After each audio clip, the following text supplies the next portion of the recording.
Vous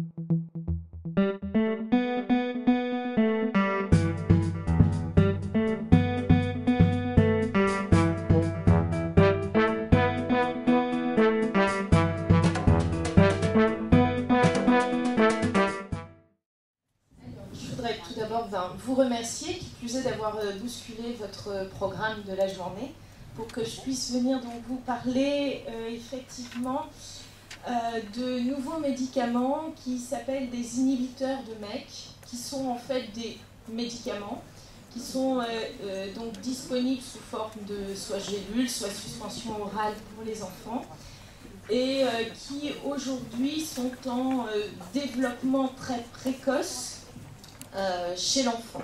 On en est à la première administration chez l'enfant. Donc bien sûr, on est plein d'espoir dans cette thérapeutique-là. En cancérologie pédiatrique, qui est donc mon domaine de spécialité, et aussi parce qu'il y a donc du rationnel biologique, comme vous l'a dit tout à l'heure Eric, pour le développement de ces médicaments dans le cadre de la neurofibromatose de type 1. Alors, ce sont des médicaments qui vont intervenir au niveau de toute une cascade d'événements qui interviennent dans le développement cellulaire normal. Pour qu'une cellule normale aille bien, elle est stimulée par divers éléments et il va y avoir activation de tout un ensemble de ce qu'on appelle nous des voies de signalisation, c'est-à-dire des petits éléments qui vont se parler les uns aux autres et qui, au final, vont aboutir au noyau de la cellule et donc faire fabriquer par la cellule une protéine. Et donc, dans les cellules normales, il y a des activations de cette voie de signalisation qui est la voie MEK-MAP kinase, qui est une voie qu'on peut aussi inhiber, c'est-à-dire bloquer par l'intermédiaire de ces médicaments. D'autre part, il a été mis en évidence que cette voie, comme on vous le disait tout à l'heure, est impliquée dans le développement du cancer. Du cancer de façon générale, chez des patients qui n'ont pas de facteur de risque de développer des cancers du fait d'une anomalie génétique. Et puis, on sait aussi qu'il y a des personnes qui ont une maladie générale qui prédispose au développement d'autres cancers, Alors, ça c'est un schéma qui peut vous paraître un petit peu compliqué. Attendez, il faut juste que je prenne la bonne souris. Voilà. Donc, ici, à la surface de la cellule, vous avez donc quelque chose qui va venir se fixer et qui va activer cette voie de signalisation et aboutir là à la fabrication de protéines, la prolifération cellulaire, la mort cellulaire programmée, la fabrication de divers éléments. Lorsqu'on va utiliser un médicament qui va inhiber MEK, et les inhibiteurs de MEK sont des médicaments qui vont inhiber MEK1 et MEK2, en bloquant MEK1, on diminue la fabrication de ce qu'il y a en dessous, et donc on arrête la prolifération cellulaire, le cancer étant une prolifération cellulaire exagérée. On arrête la mort cellulaire programmée, toutes nos cellules meurent. Et donc si on arrête, on n'arrête pas justement la mort cellulaire programmée, on induit la mort cellulaire programmée, on arrête la prolifération, et donc on va arrêter le développement du cancer. En tout cas, c'est le rationnel au développement de ce genre de médicaments qu'on appelle les thérapeutiques ciblées, et dont vous avez peut-être entendu parler parce qu'on en parle beaucoup en ce moment dans la presse en cancérologie. Alors, les étapes de développement des médicaments prennent beaucoup de temps. Entre le moment où on identifie que dans une maladie donnée, sur des cellules, on va avoir un intérêt à développer ce médicament. Ensuite, on le teste sur des souris, comme on vous l'a dit tout à l'heure. Et puis ensuite, lorsqu'on a suffisamment d'éléments pour dire qu'on peut passer à l'homme, on passe à l'homme. Et donc, on passe d'abord à l'homme adulte. Puis, une fois qu'on a des données suffisantes de développement d'un médicament chez l'adulte, ensuite, on passe à l'enfant. Donc, vous voyez qu'avant d'arriver jusqu'à l'enfant, ce chemin est très très long et prend plusieurs dizaines d'années. D'accord ? Donc je vous dis ça parce que c'est vrai que quelquefois on imagine volontiers que voilà, on parle de quelque chose une année et que l'année suivante effectivement c'est mis en place. On aimerait tous comme vous, mais malheureusement c'est pas toujours comme ça que ça se passe. Aujourd'hui, il y a énormément de compagnies pharmaceutiques qui sont impliquées dans le développement de ces médicaments. Et donc, vous voyez qu'aujourd'hui, il y a environ une dizaine de médicaments de cette classe thérapeutique-là qui sont développés. Pour certains qui sont encore en développement très précoce, qu'on appelle les phases 1. Donc ça, ce sont les premières administrations à l'homme, où l'objectif est de définir les effets secondaires des médicaments et la dose maximum qu'on va pouvoir donner à l'homme et que l'on va recommander pour ensuite faire des études d'efficacité. Et donc là, on passe en phase 2. Et puis ensuite, dans la suite du processus, on passe en phase 3, c'est-à-dire qu'on compare cette approche thérapeutique-là à l'approche thérapeutique standard et on essaye d'évaluer ce qui est le mieux, bien évidemment, pour le patient pour traiter sa pathologie. Et donc vous voyez qu'aujourd'hui, un certain nombre de ces médicaments sont arrivés en phase 3, et même il y en a un qui est le tramétinib, qui est ici, qui sur ce tableau est noté en phase 3, mais maintenant il a ce qu'on appelle l'AMM, c'est-à-dire l'autorisation de mise sur le marché dans le cadre du mélanome. Les flèches vous indiquent aujourd'hui les 4 médicaments qui vont être testés chez l'enfant. Il y en a donc 4. Et je vais venir un petit peu plus en détail sur ces 4 médicaments-là ensuite. Donc ce que je vous disais, c'était que le tramétinib, qui est le médicament que l'on va donc aussi utiliser chez l'enfant, a une indication approuvée dans les formes métastatiques de mélanome.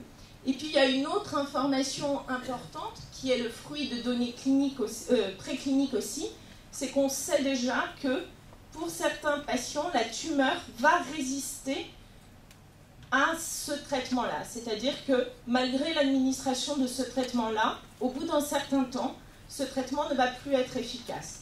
Et ça, on l'explique, je dirais, assez facilement par la biologie. Vous vous souvenez tout à l'heure, je vous disais que les médicaments inhibiteurs de MEK vont diminuer la fabrication de ERK1 et 2. Mais en fait, de façon physiologique, lorsque ERK est fabriqué, il inhibe RAF, il bloque la fabrication de RAF. Si on diminue ERK, on augmente RAF. Or, RAF peut aller stimuler d'autres voies qui sont impliquées dans le développement du cancer. Et donc, c'est ainsi qu'on explique que certains médicaments inhibant à un endroit vont aller ensuite stimuler à un autre endroit et donc en fait ne pas aboutir à l'effet.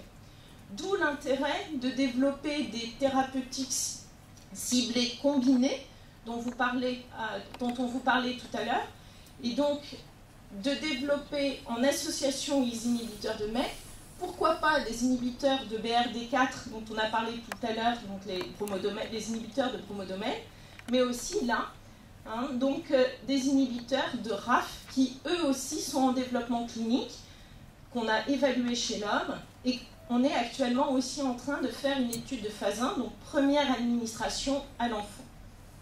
Et l'association et des inhibiteurs de MEK et des inhibiteurs de RAF ferait qu'on aboutirait au final à vraiment un blocage ici et un blocage ici, et donc un arrêt de développement du cancer. Alors, ces traitements-là ne sont pas sans effets secondaires, et pour l'instant, je ne vais pouvoir vous parler que des effets secondaires connus et décrits chez l'adulte. Car pour l'instant, en pédiatrie, il y a une seule étude qui actuellement est ouverte, avec uniquement au niveau international, et uniquement 3 enfants qui sont actuellement en cours de traitement, et ces traitements ont débuté très très récemment, il y a 1 mois et demi tout juste. Donc c'est vraiment encore très très tôt, bien évidemment, pour vous dire beaucoup plus. En tout cas, de ce qu'on sait chez l'adulte, c'est que ce sont des traitements qui induisent des diarrhées, de la fatigue, qui ont une toxicité cutanée à type de rash, donc de rougeur, et puis principalement, qui est le principal des effets secondaires décrits chez l'adulte, c'est une toxicité au niveau visuel. Et donc, bien sûr, vous le comprenez bien, il va falloir vérifier qu'il n'y a pas de contre-indication à l'administration de ces traitements-là et qu'un certain nombre de patients peuvent avoir des problèmes ophtalmologiques avec déjà une vision possiblement altérée par la pathologie qu'ils ont et qu'il n'est peut-être pas raisonnable, en tout cas pour l'instant, d'administrer ce traitement-là à des personnes qui ont déjà des problèmes visuels, car bien sûr, on ne veut pas induire de choses plus graves. Ces toxicités visuelles, ça peut aller d'un simple flou visuel qui est réversible à l'arrêt du traitement, donc je dirais que ça n'est en soi pas très grave. Mais il peut y avoir des baisses de l'acuité visuelle qui peuvent être irréversibles, des maladies de la rétine avec des rétinopathies, et donc une rétine qui va avoir souffert du fait de l'administration de ce traitement, et puis des occlusions vasculaires, c'est-à-dire un vaisseau rétinien qui va se boucher et de façon irréversible, la vision peut être très altérée, voire totalement perdue. Donc, il faut quand même qu'on soit du coup très prudent pour ces traitements-là. Ensuite, il y a d'autres effets secondaires qui sont des élévations des enzymes musculaires. Alors quand c'est juste sur la prise de sang qu'on voit ça, bon, c'est pas très grave, mais ça peut induire des douleurs musculaires. Et puis, il peut y avoir des hypertensions artérielles et une baisse de la capacité du cœur à se contracter. Ça ne veut pas dire qu'il va y avoir une insuffisance cardiaque, un cœur qui ne va plus pouvoir du tout fonctionner correctement, mais il faut quand même, bien sûr, faire attention. Il peut y avoir des pneumonies et puis il y a aussi des effets secondaires neurologiques rapportés avec des hallucinations et des confusions. Je vous ai mis là les principaux effets secondaires connus, sachant qu'on est bien d'accord que ça reste encore des médicaments très précoces et qu'on ne sait pas tout sur tout, bien sûr, et qu'il peut y avoir à tout moment des effets secondaires que l'on va devoir, nous, bien évidemment, rapporter. Alors, il y a un rationnel au développement des inhibiteurs de MEK en pédiatrie, d'une part en cancérologie pédiatrique chez des patients qui n'ont pas de neurofibromatose de type 1, et puis chez les patients qui ont une neurofibromatose de type 1, il y a un rationnel à développer ça, car, comme on vous le disait tout à l'heure, lorsque un patient a une neurofibromatose de type 1, il y a une perte de fonction de NF1, et donc il y a une activation de cette voie RAS. Et donc les inhibiteurs de MEK ont un intérêt, et possiblement un intérêt dans tous les types de tumeurs qui peuvent survenir, bien sûr des tumeurs malignes, mais aussi certaines tumeurs bénignes qui peuvent être dans des localisations difficilement accessibles à des traitements chirurgicaux avec des répercussions, des symptômes très invalidants. Et donc peut-être que, je dis bien peut-être, ces thérapeutiques-là pourraient permettre d'avoir un effet sur les symptômes, voire un effet sur le volume de ces tumeurs bénignes. Et donc, il y a des données déjà précliniques, on vous l'a dit tout à l'heure, dans les neurofibromes plexiformes de l'indication de ces traitements-là. Il y a aussi, manifestement, quelques données précliniques dans la NF2 qui sont rapportées. Donc, peut-être que, aussi, là, ça pourrait être important pour les patients présentant une neurofibromatose de type 2. Avec tumeur, bien sûr, j'entends. Alors, actuellement, je vous le disais, il y a très peu d'essais cliniques en pédiatrie concernant ces médicaments, avec 4 firmes pharmaceutiques qui aujourd'hui sont devenues plus que 3, mais peu importe, qui ont un souhait de développer ces traitements-là chez l'enfant. Tout d'abord, un médicament qui s'appelle le sulimétinib. Excusez-moi, c'est à chaque fois des noms absolument épouvantables à prononcer. Celui-ci est uniquement aux États-Unis. Et il y a donc une étude de phase 1, qui est donc l'étude pendant laquelle on cherche à déterminer la toxicité chez l'enfant, qui est terminée, et une étude de phase 2 qui est en cours, avec donc là pour objectif de définir l'efficacité de ce traitement.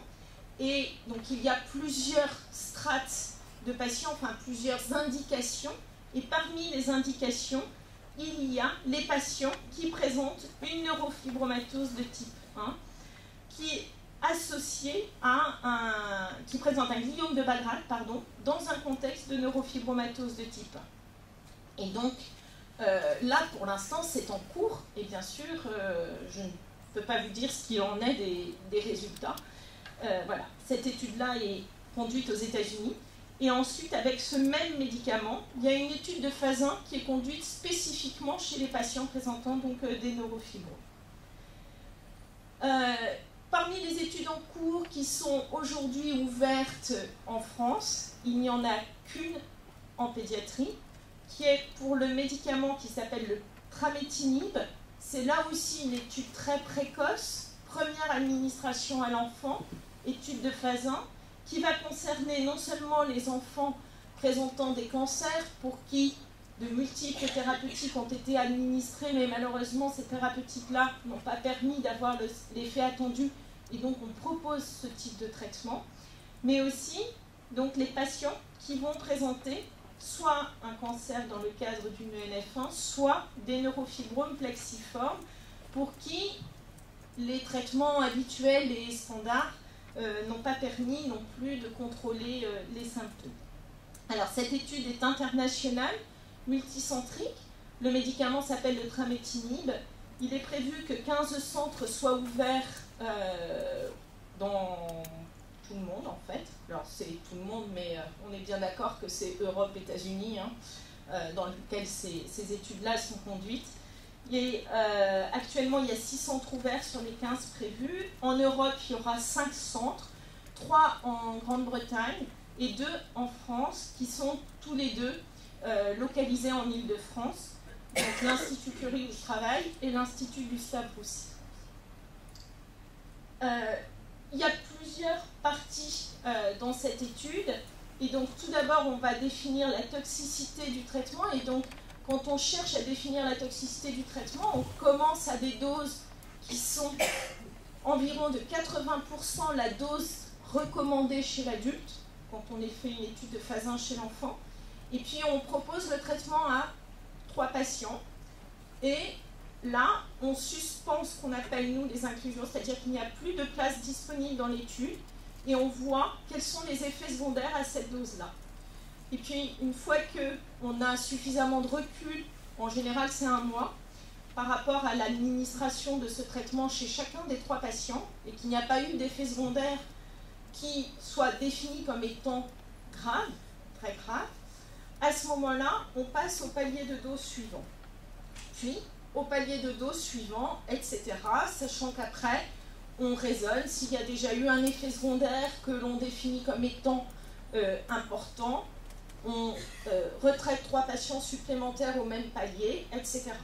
Donc, je vous explique tout ça juste pour vous dire que c'est pas parce que ces études-là sont ouvertes que pour autant, il y a tout le temps des places disponibles, et que, bien évidemment, il faut faire très attention à tous les patients qui reçoivent ces traitements-là. Une fois que l'on aura donc défini cette dose, ensuite on passera dans la phase 2, et donc vous voyez qu'il y aura une cohorte spécifiquement dédiée aux patients qui présentent des neurofibromes plexiformes dans un contexte de neurofibromatose de type 1. Et puis ensuite, dans cette étude-là, il y aura une 3e partie, lorsque l'on aura défini la dose recommandée pour le dabrafenib, qui est un inhibiteur de RAF, qui est actuellement en cours en pédiatrie. On associera les 2 traitements et peut-être qu'on aura là plus d'efficacité et on va essayer de définir du coup la dose recommandée en association, parce que ce qu'on subodore, c'est qu'un médicament utilisé seul peut être administré possiblement à des doses un peu plus fortes que quand il est associé à un autre médicament. Peut-être pas, on n'en sait rien. En tout cas, comme on n'en sait rien, il faut qu'on l'évalue de façon prospective dans le cadre d'études.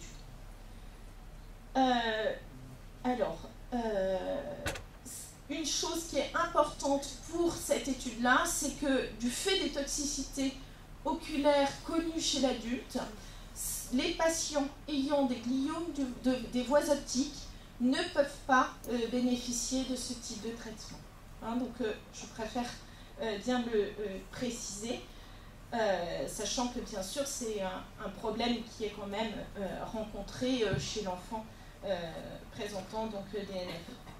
2 autres études sont à venir, le binimetinib et le cobimetinib, qui elles aussi seront des études de phase 1 qui s'adresseront à la fois à des enfants présentant des cancers en rechute ou réfractaire, aussi des leucémies, certaines formes de leucémie, mais pour lesquelles on pourra peut-être, parce que pour celui-ci, il faut que je revoie avec la promotion industrielle du laboratoire qui fabrique ce médicament, si les patients atteints de NF1 pourraient en disposer dans le cas du neurofibrome plexiforme. Bien sûr, si c'est un cancer, c'est différent, mais dans le cas du neurofibrome plexiforme. Et puis ensuite, le cobimetinib, lui, c'est une étude de phase 1 puis 2, et il y aura une cohorte spécifiquement aussi dédiée aux patients présentant des tumeurs dans un contexte de neurofibromatose de type 1, que ce soit des tumeurs bénignes ou des tumeurs malignes.